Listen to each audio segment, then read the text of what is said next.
급증하는 등 전기차 화재에 대한 불안감이 사태를 일으키는 Q10 구영배 대표가 소유한 동탄 신도시를 가로지르던 경부고속도로가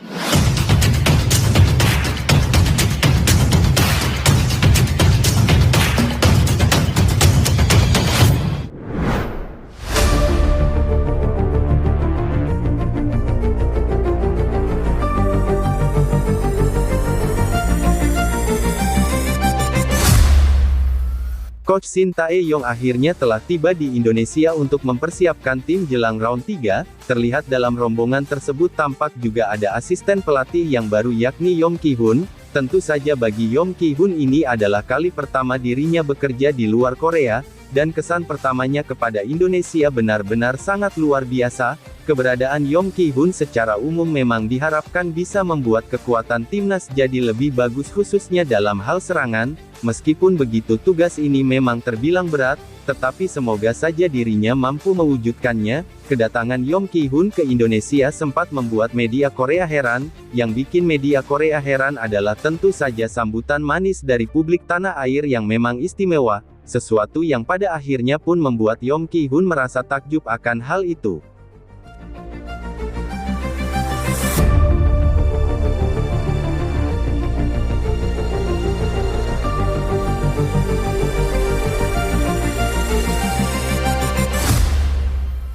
Jelang menghadapi round 3 kualifikasi Piala Dunia 2026, segala persiapan tentu saja dilakukan Coach Shin Tae-yong dari segala sisi. Selain dari sisi pemain, sisi kepelatihan juga menjadi hal yang paling ia perhatikan, dan semua tahu kalau Coach Shin Tae-yong baru aja menunjuk Yeom Ki-hun sebagai asisten pelatih yang baru.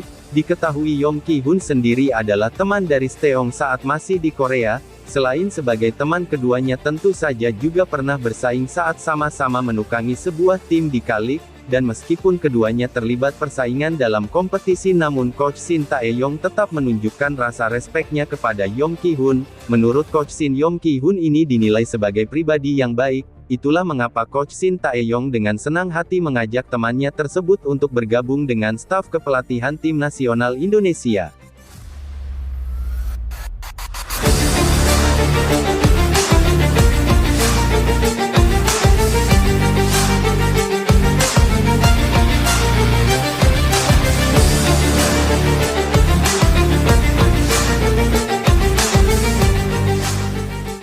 Bergabungnya Yeom Ki-hun sendiri sebagaimana kita tahu adalah bentuk upaya Coach Shin Tae-yong untuk meningkatkan kualitas lini depan timnas Indonesia, sebab kita tahu bagaimana sulitnya Indonesia mencetak gol kendati banyak mengkreasi peluang matang. Banyak pemain telah dicoba di posisi ini, akan tetapi hasilnya nihil. Untuk itu sembari menunggu hasil dari PSSI mendapatkan penyerang baru yang levelnya grade A, Coach Shin Tae-yong bersama Yeom Ki-hun akan sebisa mungkin meningkatkan kualitas finishing dari para penyerang yang ada saat ini. Nama-nama macam Ragnar Oratmangun, Dimas Derajat, Rafael Struijk, ataupun Ramadan Sananta, yang mana mereka sepertinya akan mendapatkan metode latihan khusus soal finishing, terkhusus Dimas dan Sananta. Jika misalkan dengan segala yang sudah didapat dari Yeom Ki-hun mereka masih saja belum bisa tampil maksimal, jangan kaget kalau semisal Coach Shin Tae-yong tiba-tiba memasukkan nama Jens Raven ke dalam skuad tim senior.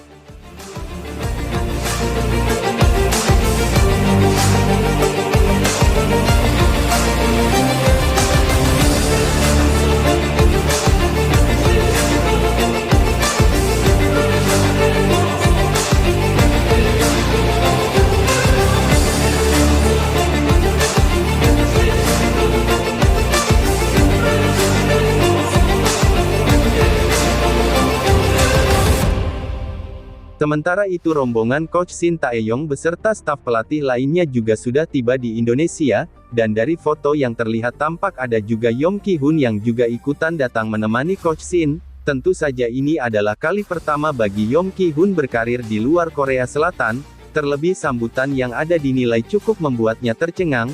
Bahkan yang bikin lebih tercengang adalah akun media sosialnya yang benar-benar nyaris setiap waktu tidak berhenti notifnya. dan sebagian besar itu datang dari publik Indonesia.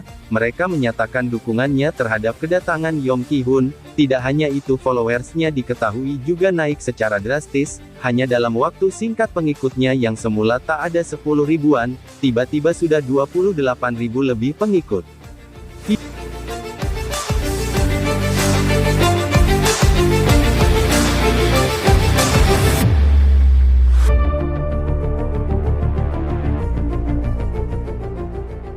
Selain itu, perihal kesempatan yang ia terima untuk melatih Indonesia, Yong Ki-hun tak sungkan mengucapkan terima kasih kepada Coach Shin, yang mana ia berjanji akan bekerja sebaik mungkin untuk meningkatkan level kualitas lini serang timnas Indonesia.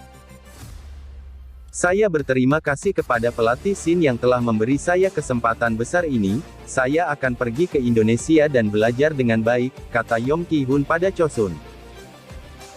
Perlu diketahui bersama kalau sebelum menerima tawaran menjadi asisten Coach Shin, Yong Ki-hun sendiri ternyata sempat mendapatkan tawaran untuk menjadi pelatih dari Chengdu Rongcheng, salah satu tim peserta di Liga Super China. Namun Yong Ki-hun sendiri akhirnya mantapkan niatnya untuk memutuskan memilih Indonesia, karena dirinya tertarik dengan proyek yang ditawarkan oleh Coach Shin beserta PSSI, dan pada akhirnya kedatangannya di Indonesia benar-benar mendapatkan sorotan dari media-media di Korea Selatan, Never Sport misalnya, di mana media itu bahkan sampai membuat 2 artikel yang membahas mantan pelatih Suwon Bluewings tersebut. Artikel pertama membahas soal kehebohan Indonesia dengan kedatangan pelatih Yong Ki-hun yang nantinya bakal memperbaiki lini serang timnas Indonesia, sementara artikel yang kedua membahas tentang tanggapan Yong Ki-hun soal peran baru dalam karirnya sebagai pelatih.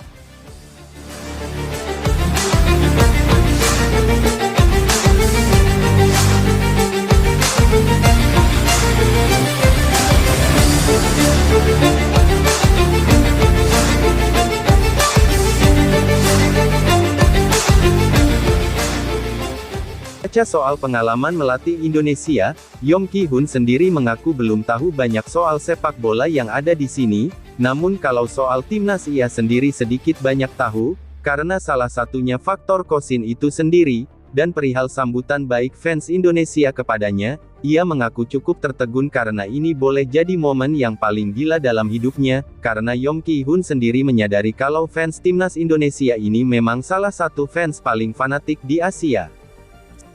Saya belum tahu banyak soal Indonesia, hanya saja saya tahu jika pelatih Shin bekerja di sini, saya akan berusaha menyenangkan fans Indonesia, karena mereka telah memberikan sambutan luar biasa untukku, kata Yong Ki-hun pada Chosun. Terlepas dari apapun, yang pasti kita tunggu saja bagaimana kinerja dari Yong Ki-hun, dan semoga hasilnya bagus, karena pada akhirnya memang salah satu problem utama timnas Indonesia adalah soal finishing. Ketidakadaan goal getter yang mumpuni dianggap sebagai sebuah masalah yang sampai detik ini masih dicari oleh Coach Shin, dan dengan hadirnya Yong Ki-hun diharapkan kalau para penyerang yang ada bisa mendapatkan ilmu baru terutama soal finishing. Namun jangan lupa juga kalau sehebat-hebatnya pelatih, tapi pemain yang diberikan masukan tidak bisa menyerap ilmunya dengan baik ya bakalan susah juga. Namun semoga saja pemain-pemain yang ada juga bisa upgrade diri. Hal ini bukan hanya buat penyerang, tapi juga buat semuanya, karena apapun itu lawan di round 3 nanti sangat berat, karena lawan kita bukan lagi Brunei atau Timur Leste, lawan yang kita hadapi adalah raksasa-raksasa Asia, macam Jepang, Arab Saudi, dan Australia, yang jika kita melakukan kesalahan sedikit maka akan mengancam nyawa kita sendiri. Maka dari itu mari kita sama-sama berjuang dan bersatu demi timnas Indonesia yang lebih baik lagi ke depannya, dan semoga di round 3 nanti timnas Indonesia bisa mendapatkan hasil seperti yang diharapkan.